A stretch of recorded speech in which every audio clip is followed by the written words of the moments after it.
So good afternoon, everyone, and welcome to our panel, Korean Shipping Taking Competitive Advantage. Let me begin by first thanking everyone and congratulations to you and me for lasting the entire duration of the event today. As you know, you always save the best for last, or that's what I've been telling myself, at least.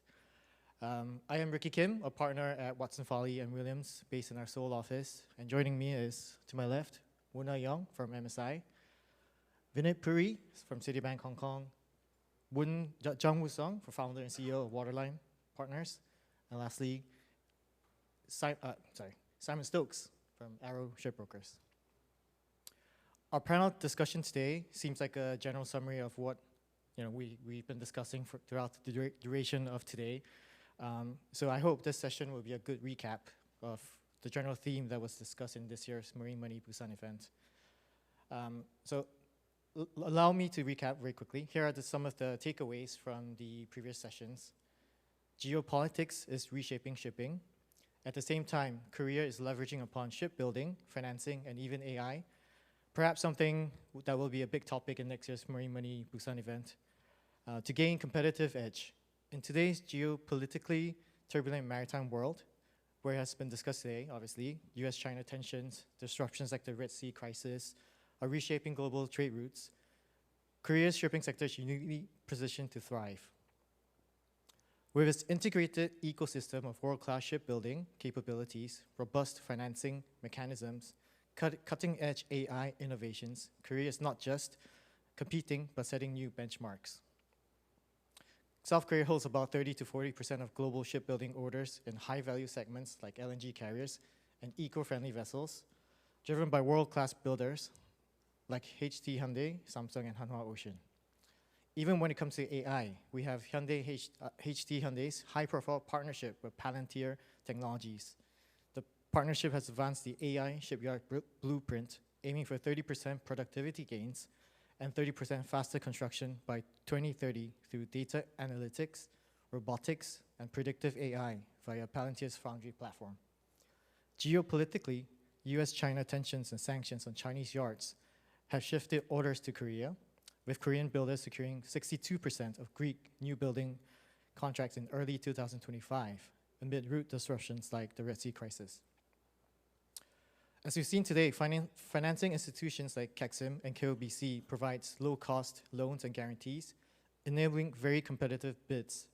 In February this year, the Korean government allocated close to $180 million, which is up 40% from last year for the so-called K-Shipbuilding Super Gap Vision 2040. These funds will target next-gen technology such as ammonia-powered ships, wind-assisted propulsion, robotic welding, and digital platforms for subcontractors. Yet, clouds continue to loom. Chinese subsidies are closing tech gaps, a projected 30% global dip per Clarksons, and risks like supply chain strains. Per UNCTAD projections, global maritime trade growth is slowing to just 0.5% in 2025 due to high freight rates and looming uncertainties, and citing potential overcapacity as demand cools. So let's set sail and see what our expert panel has to add. Perhaps our panelists can start by giving a brief self-introduction to kickstart the discussions. So starting with Woon, could you start by describing your work at Maritime Strategies International, as well as your background, and perhaps you could share one key market trend that you see in Korea? Very thanks, Ricky, and a very lovely afternoon to all the audience here. Big thank you to Marine Money and all the friends in KOBC, KDB, KEXIM, K-Ship for inviting me once again over. It's a pleasure to be part of this panel. I wanted to start off with a joke, but I think Greg stole it about inviting presidency and President Trump over, so I will skip that. I think it's very stressful to be on the last panel of Marine Money because of two reasons current today. Even as we talk, I think there's possibly a lot of new developments that's being announced, and these developments could well change whatever kind of equation we have in our mind regarding geopolitics and the impact on shipping and maritime. And secondly, of course, we are 30 minutes standing in the way between you and the wonderful cocktail that's hosted and sponsored by Marshall Island. So with that, I'm just going to give a brief introduction of what MSI does and what we provide for our clients. Maritime Strategies International, or what we call MSI, we are a specialized maritime consultancy that's been established for 40 years since 1985. We are headquartered in London, and I lead our Asia business from Singapore. We support our clients through bespoke consulting projects, research reports, and valuation tools, among others. Our insights are delivered via our online platform, Horizon, which gives our clients access to MSI's proprietary market models, asset valuation tools, and long-term forecasts across most shipping sector. And more recently, we have also launched Seascape. For those of you who has watched Dr. Ken's, my colleague Dr. Ken's earlier presentation, we have a snapshot of Seascape on the screen. And Seascape is essentially a fleet benchmarking platform that allows users to compare vessels on operations, emissions performance, asset values, and investment returns. We have the research capability in almost all sectors of shipping, and one of our key expertise is really forecasting the market. And that naturally involves forming well-grounded views on global trade and shipping trends. We can all agree that the industry has been shaped by the long-term drive towards net zero or decarbonization since early this decade or even earlier. But for the past few years, there has been another trend, if I can call it, is a series of disruptions. We have the COVID-19 pandemic, we have the closure of the Panama Canal due to drought, followed by the Ukraine-Russian war, and the Red Sea crisis that affected the Suez Canal. And now we have the trade frictions that stems out from the results of what's happening from the US, namely trade tariffs as well as USTR port duties. At the center of all this is really the evolving US-China relationship, which we see as a key structural driver of trade and investment patterns. And on a very broad level, there are reasons to believe that Korea, given the strength in shipbuilding and ship owning, is actually in a very good position to benefit from all these shifts. Very happy to discuss this in more further detail over the course of the next 30 minutes in this discussion. Thank you. Thanks. Vineet, could you outline your shipping finance leadership at Citibank across Asia? Sure. Thank you, Ricky. Once again, thank you to Marine Money, the team, and all the partners and friends here for having me again here. So I am Vineet. I look after the shipping franchise here in Asia Pacific for Citi. I head the region based out of Hong Kong. Citi has been over 75 years supporting the maritime industry across what we do in our corporate and investment banking franchise, which is extremely strong globally. Asia Pacific is extremely important region for what we do globally with our shipping. We are investing more in Asia Pacific and growing our franchise here more of late. And within Asia Pacific, here we are in Korea, and I think this is a place where we have tried to consciously reinvest more, both in terms of capital as well as grown our target market base here with a view to support our clients here going forward even more. I would keep it short and sweet, but because I know we have a lot of things that are going to be discussed, and we'll talk about it. Thank you. Thank you. Busan, you recently founded Waterline Partners, which I understand is Korea's first maritime-focused investment firm. What global megatrends inspired this, and how do you see Waterline's role in the capital market supporting Korea's maritime industry going forward? Yeah, thank you, Mr. Kim. It is I'm very happy to introduce my new venture, Waterline Partners in Marine event. Actually, last 2 decades, I'm dreamed of this moment to introduce my own venture, especially very focused on the some investment house in Korea. We have some shipping investment company in Korea, and then we developed such a investment scheme quite almost 20 years. However, I would like to offer and then propose Korean maritime industry as well as a global maritime industry kind of more wide approach of maritime investment concept. So I have seen the 3 mega the global trend, some already mentioned many times in this event: decarbonization, digitalization, and supply chain realignment. I believe they're going to create lots of the new investment opportunity based on this trend. Maritime Waterline partners would like to provide a new business angle and then investment opportunity, not only for the local client, but also international client. Thank you. Simon, obviously you're a new face to most of us. Could you describe your role at Arrow Shipbrokers? Thank you. Thank you very much, Ricky. Yes, my name's Simon Stokes, and I work for Arrow Ship Valuations. And Arrow Ship Valuations is a standalone department of the Arrow Shipping and Energy Group, headquartered in London. Arrow Valuations has been providing ship valuations and market information to banks, other financial institutions, and ship owners since 2001. My background is I was an S&P broker, so a sale and purchase broker for 17 years before I joined Arrow Valuations in 2018. Now, this is my first visit to Busan, and I have to say I'm extremely excited to be here. Thank you to Marine Money for inviting me.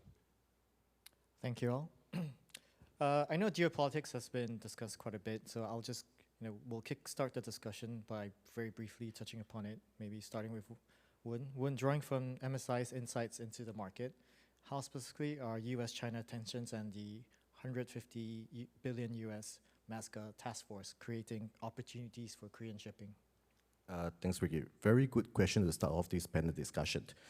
MASCA, or rather Make American Shipbuilding Great Again, as the name suggests, is America's drive to revitalize its shipbuilding and industrial maritime base.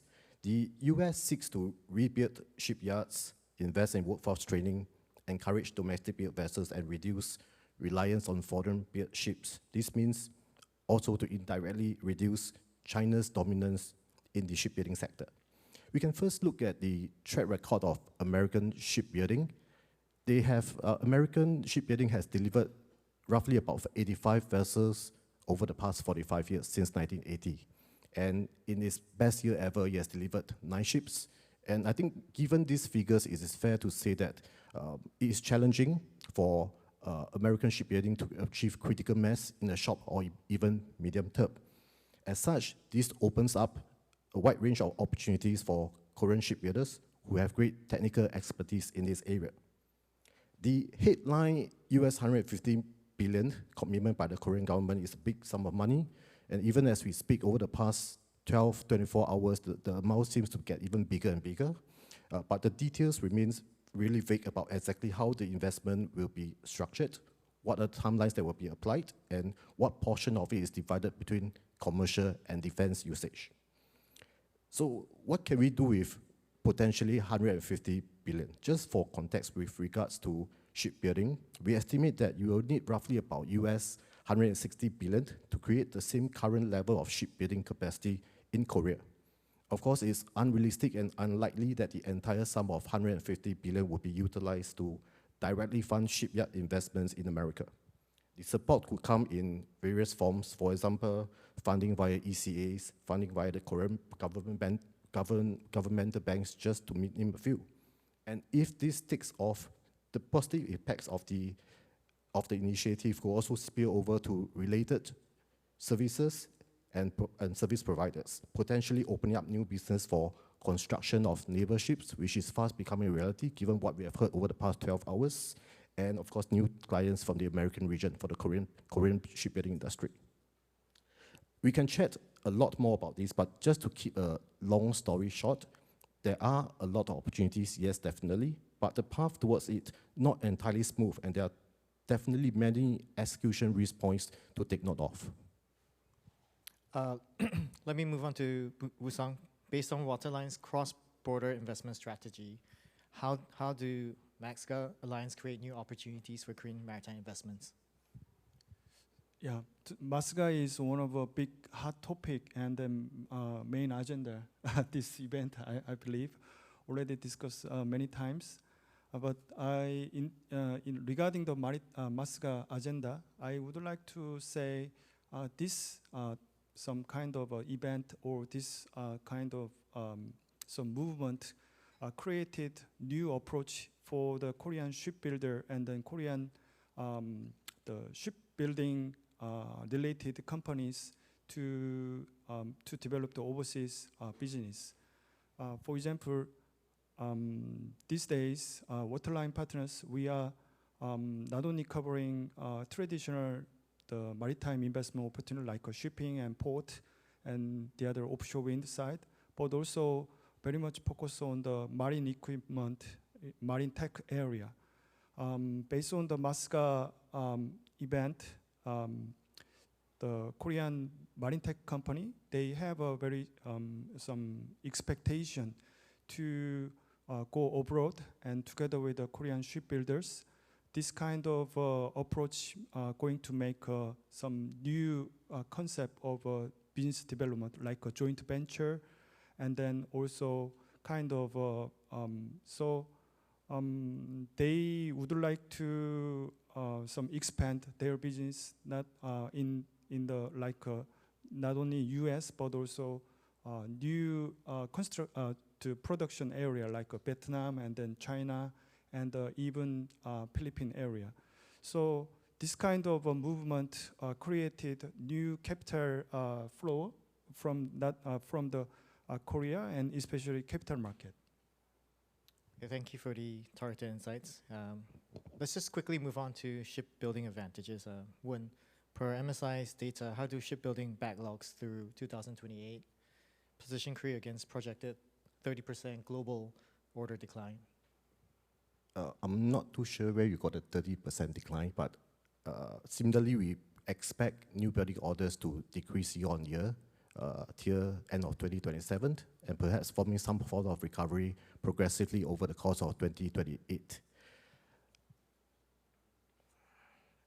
I believe we will soon see a situation where new building order contracting delivery start to outpace new building order contracting, and when that happens, the forward cover of the Korean yards, which is roughly about 3.5 years right now, will start to decrease. The yards will be eager to secure new business, and one of the most simple and key levers they can utilize is simply really to just reduce prices. Having said all this, I still believe that the Korean yards are entering this correction phase in a very good position. If you look at new building contracting for the first 7 months of this year, the split between Chinese yards and Korean yards, we have a ratio of 50% versus 34%.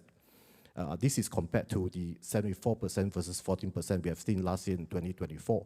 And just for reference, the Japanese yards have also crawled up to secure a 10% share of the order book. European yards have gotten some nice cruise ship orders, and they have secured 6% of the global order book so far for the first 7 months of this year. Thank you. Vineet, from Citibank's shipping franchise perspective, how are the Korean yards' innovations like wind-assisted propulsion integrated into financing packages for decarbonization? I think it's an interesting question, Ricky, and this is something we have been trying to grapple with as well. So, talking about technology, I believe the technological innovations by Korean shipyards for wind propulsion, I think those are great because those are step in the right direction, and we need every such step as the industry goes towards greener pastures.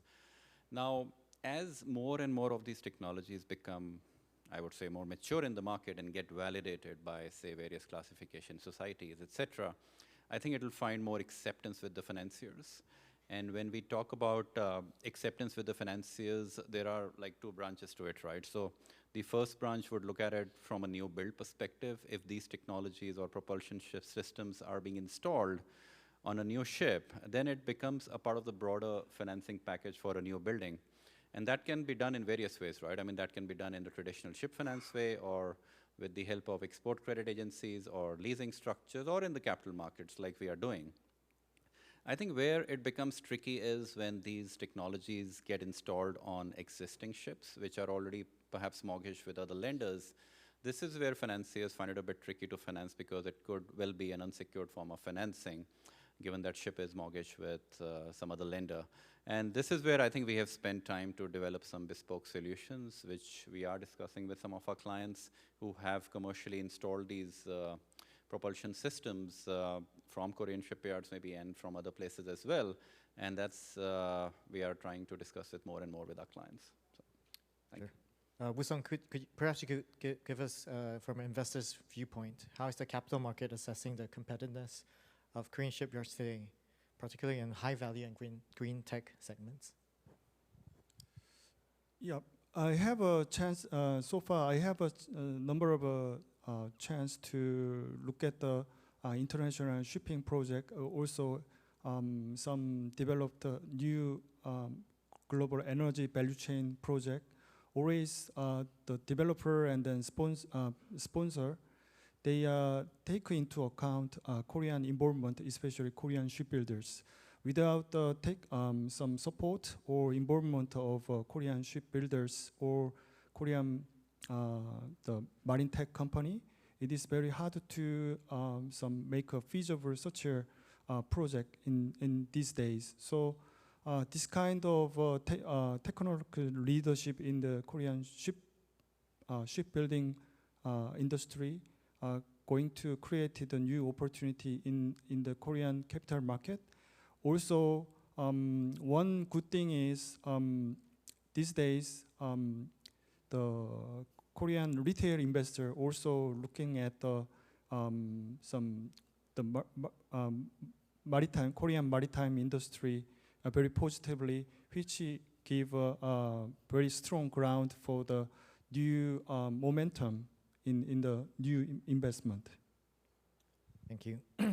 I've also read that Korean yards are now including hydrogen-ready options for 2030 deliveries. This seems like to me like a very smart move, as owners will get future-proofing at no extra cost today. Anyway, looking at that, let's move on to financing strengths. Perhaps I'll start with Simon. From Arrow's valuation standpoint, how does this financing stability impact value asset pricing and S&P liquidity in the Korean market? So I think essentially, affordable, accessible finance does help sort of to lubricate the wheels of the market, but it is only one element that's impacting values and liquidity today. We've had 3 to 4 years, really, of very strong markets across tankers, dry, and containers. And this has created some very cash-rich shipping companies. Now, in any sector of shipping, it actually only takes a small number of owners to willingly engage in commercial activity and then raise or lower the asset prices for that sector. Not every player in the sector has to agree. There's no democratic weekly consensus. The asset prices are broadly determined only by those who choose to transact. So accessible finance or being cash rich is certainly likely to encourage people to engage in commercial activity and to accept the associated risks of doing so. I think another sort of element that might be interesting is that cash-rich owners and readily available finance may also help to create a wider disconnect between asset prices and earnings for longer periods of time. But we must remember that this disconnect cannot and does not remain indefinitely, and the asset prices do ultimately adjust. What I notice when doing ship values is how different age groups of vessels across the sectors respond. And certainly you can see how the older vessels, the values of vessels, say from built 2002 up to 2010, this older age of vessel, these are the quickest ones to react to prevailing markets. And of course, the younger modern eco vessels with many years of trading life ahead of them do so much more slowly. But I do think certainly that in addition to strong finance availability and cash, lots of cash, what has, in my view, maintained asset prices in recent times is perhaps actually one of these things is quite fundamental and positive. And I think it's actually enough sustained periods of good earnings. Sometimes extremely good, and at other times just good enough across different sectors, and added to this the hope that this pattern may continue into the future based on a relatively stable order book in a number of asset classes. Thanks.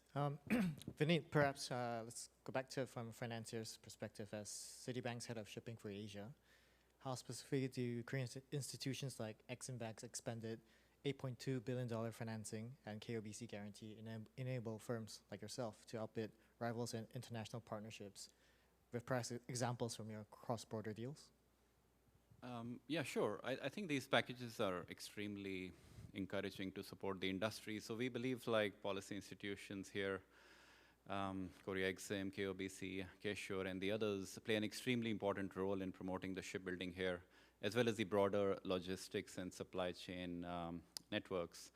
And I think that's increasing more because of the need that is growing for dual fuel vessels, as well as the broader automation drive in the maritime infrastructure sector, that is the ports. So extremely important role, but we at Citi believe that, and I'm sure my peers at other leading financial institutions would agree, that the key here is in partnerships and collaborations. I believe the sort of decarbonization target that the industry has set out for is extremely sort of a once-in-a-lifetime event. It will require significant capex and financing, which cannot be satisfied by one constituent of the whole financing world. I think we'll all have to come together.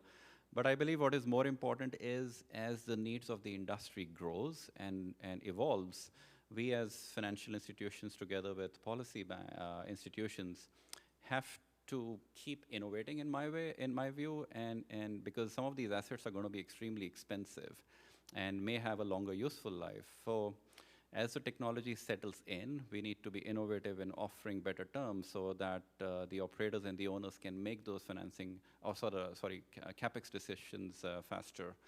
I did hear some of the operators on the previous panel mentioning that, you know, it's good to see these packages, but I believe from their perspective, it's also important how these financial support packages are spent or utilized. I think that's going to be extremely important. So we at Citi partner with policy institutions in Korea extremely well. It could be the $600 million Angel Lucas transaction, or Flex LNG, or it could be the $1 billion C-SPAN transaction. I mean, we have done quite a lot together with the policy institutions here, and we continue to do so in what we have right now and look forward to doing even more. So that's going to be an extremely important partnership. Yeah. Thank you. Woon, based on MSI forecasts, how might Korean financing evolve amid subdued global trade growth at 0.5%? Over at MSI, we focus a lot on the maritime markets, and indeed, global trade growth is expected to remain muted. Echoing Dr. Scan's presentation earlier this morning, it's important to realize that on a headline level that we are in a very different phase of cargo growth this decade versus those that were seen earlier on in the century. Notably, the entry of China into the WTO in 2001 has pushed up cargo demand significantly. The decades from 1985 to 2015, we have seen cargo growth of almost around 4% year on year, and this growth softening from 2015 onwards. The past few years were affected by several black swan events, which were mentioned earlier, and we expect cargo growth of roughly about 1.6% plus minus over the next 5 years. Although this is better than what we was in the last 5 years on average, it's significantly below the levels that we've seen during the turn of this century.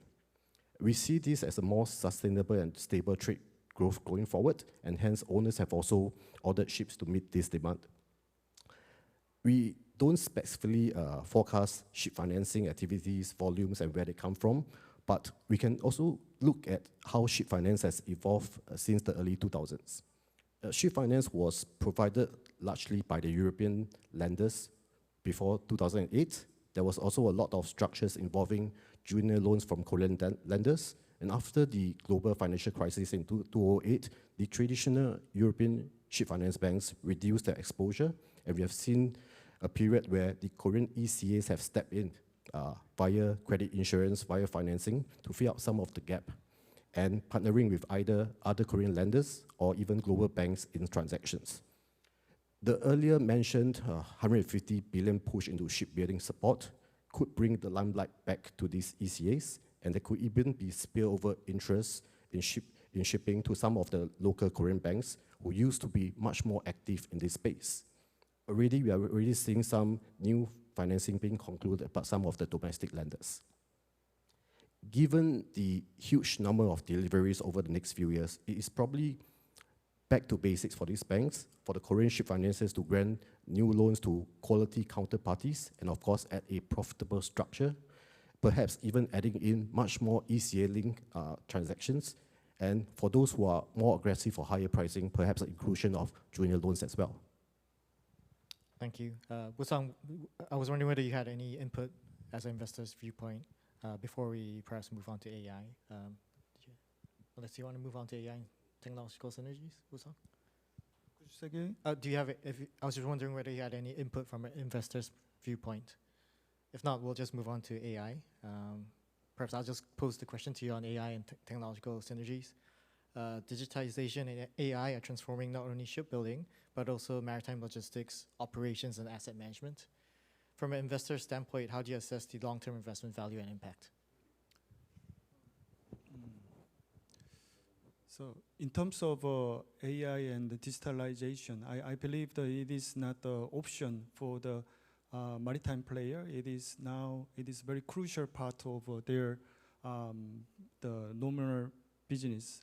At this moment, we are Waterline partners now looking at some kind of developed a new investment opportunity in the marine tech, especially shipping tech company, and they are basically providing digital platform solution to the Korean shipping company, and then they are expanding now. And during the assessment of such an investment opportunity, I realized that it is very important to collection of the data and analysis data. So if the shipping company or the maritime companies, they have they can use big data to evaluate their business model as well as some performance. I think they can create a new opportunity going forward. So I think definitely we expect some kind of the operation efficiency if you use such a AI and a technical solution. And then we noticed that if these days we are looking at some kind of a technical solution, but some kind of digital solution provider, they offer and then argue that if the shipping company uses such a digital solution, they can save more than 50% of energy saving, which can create a big difference and big some kind of competitiveness compared to the other competitors. So this kind of some AI and then technology solution is more important in going forward. Thank you. Simon, perhaps you could add from how might AI integration reshape fleet valuations?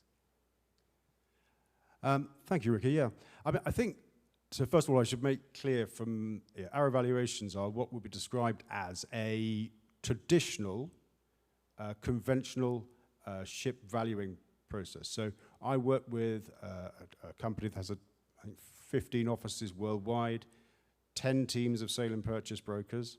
And the way we calculate our valuations is broadly based on, obviously, relevant, recent, last done transactions in the past, but additionally, ongoing commercial activity that might imminently happen. And we try to put our valuations really just in a balance of those two positions. And this is done with certain software, but broadly through interaction with the teams from Arrow across the world. Now, I think here I need to make a distinction. You obviously have various algorithmic ship value platforms, and some of these are very sophisticated and absolutely have a role in shipping and ship valuation. I'm not going to talk about those here. Instead, I think it's simpler than if we take the scenario where we use AI, for example, Gemini or ChatGPT, the way a layperson would try to find out what the value of a ship is. Because I think to an extent that illustrates why it's quite challenging. So you could imagine, I do occasionally go into these search engines and ask basic questions about the value of certain ship types. Now, I do that out of curiosity, but also a certain degree of professional concern, because, in the end, I'm sure they will give the correct answer. But up to this point, it's fairly safe. I do think AI, remarkable as it is struggling to navigate it for a couple of reasons. And one is data. It's only as good as the data that's publicly available. And much of the data in commercial shipping transactions is under a P&C, private and confidential clauses. Brokers and other shipping professionals are very cautious about publishing this online, both for that reason, also competitive advantage. And when the information does eventually become available, it can be out of date and then distort the AI's attempts to value ships. You then essentially have this problem of benchmarking, which obviously is to compare different vessels, different ages of vessels, and different designs.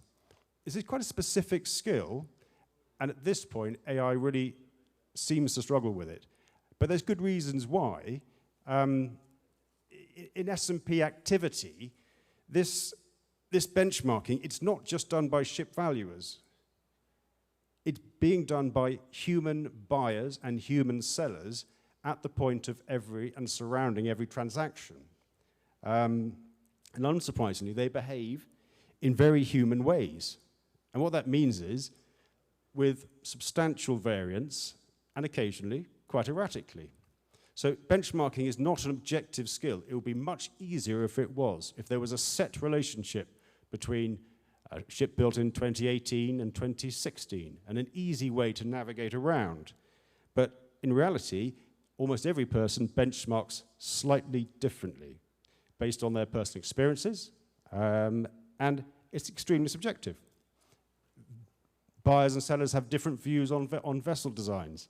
And again, a situation, they will benchmark it differently. You have a 2013 built ship that has an MC mechanical main engine versus a sister ship that has an electric ME engine. And people have different views on what the price variance should be. It's not just limited to shipyard and design. You then have differences within ships that are technically sister ships based on different owners' specifications. And what we essentially find is that when ships transact, those differences really do get reflected in the sale prices, either subtly, sometimes quite dramatically. And essentially, it is quite an effort for ship valuers and ship brokers to work out what's going on. You have to focus quite hard. I do think, and at this stage, with AI being a system based on smoothing out and averaging available data, which it does exceptionally well, building in accurate human variance of behavior is a different level, and I don't think it's there yet. I'm just going to make a quick comparison, which I thought about this morning. I went down to breakfast, and I met two waitresses in the hotel. The first was called Maria. Maria is from Colombia. She took me to my table, showed me the lovely view of the sea. She showed me all the food options, which were delicious. I went for the bacon and eggs, just to be safe and cautious. She gave me my lovely double espresso, and there was missing salt and pepper, so she went to get the salt and pepper. The next waitress, however, was quite a lot shorter, in fact, about this high. This waitress was slightly awkward in her movements. She was much less expressive, and in fact, this waitress is a robot. And the hotel have named her Bella. So we have Bella and Maria. Now, Bella is not quite as charming as Maria. She's much less talkative. But what she does do is successfully take the empty trays from one end of the buffet to the other. I would imagine basic AI ship valuing and professional human ship valuing are at a similar stage of difference right now. And as long as that continues, hopefully I will have a job. Thank you, Ricky. Thank you. I've been told we're running out of time, so maybe very quickly, let's just touch upon the clouds that are on the horizon. Maybe Woon, you could just quickly tell us what are the main challenges that you see that could test Korea's momentum. Sure. There are quite a few challenges that could probably test Korea's current momentum. First, we talk about market softening. Container ships, LNG carriers, they have been through exceptional cycles, and we are starting to see a correction. The question is really how far is that correction goes before stabilizing, and there's really so much container ships and LNG carriers that you can build. And secondly, there has been a setback on the regulatory front. The delay in the IMO's net zero framework probably has reduced some urgency for dual fuel ships ordering, which means we might see more owners trying to postpone potential new projects. Both these two factors on a very worst case basis could potentially lead to cancellation of orders. Thirdly, competition is intensifying. China remains very aggressive on pricing, and if Beijing were to introduce its own port fees or domestic incentives, this could again shift competitiveness to another area again. And meanwhile, Japan has also re-identified shipbuilding as one of its strategic industry, and is increasing support to the shipbuilders. There are also emerging yards and support coming from India, Brazil, Philippines, also trying to vie for a bigger share of the shipbuilding order book. I would like to also touch about dry bulk sector, where we expect a new wave of ordering coming in as the dry bulk fleet gradually ages. Korea's appetite in this segment and competitiveness in these price-sensitive segments seems somewhat limited. I know we are running out of time, but I think to counter all these negative challenges, I would like to probably share something to quote word for word this piece of news I've randomly searched earlier on. Just give me a moment. To quote Fox Business, Trump wrote on Truth Social, South Korea has agreed to pay the US $300 billion for lowering of the tariffs charged against them by the United States. Additionally, they have agreed to buy our oil and gas in vast quantities, and investments into our country by wealthy South Korean companies and businessmen will exceed $600 billion. Our military alliance is stronger than ever before, and based on that, I've given them the approval to build a nuclear-powered submarine rather than the old-fashioned and far less nimble diesel-powered submarines that they have now. A great trip with a great Prime Minister, and on that note, I would like to add a great audience, a great event, Marine Money, a great city, Busan, and a great country, Korea. Thank you. Thanks. Vineet, maybe just quick, last two-liner. I'll agree with some of the challenges, but I'll just say that in this current environment, we have been finding situation pretty conducive to what we do, given the focus is here on our clients in Korea, in terms of what the transaction that we have done this year, in terms of broadening our target market base, and in terms of the opportunities that lie ahead of us. Although we might see some slowdown, but I don't necessarily agree that we might see big order cancellation as a result of some of these regulatory pushbacks, but generally positive.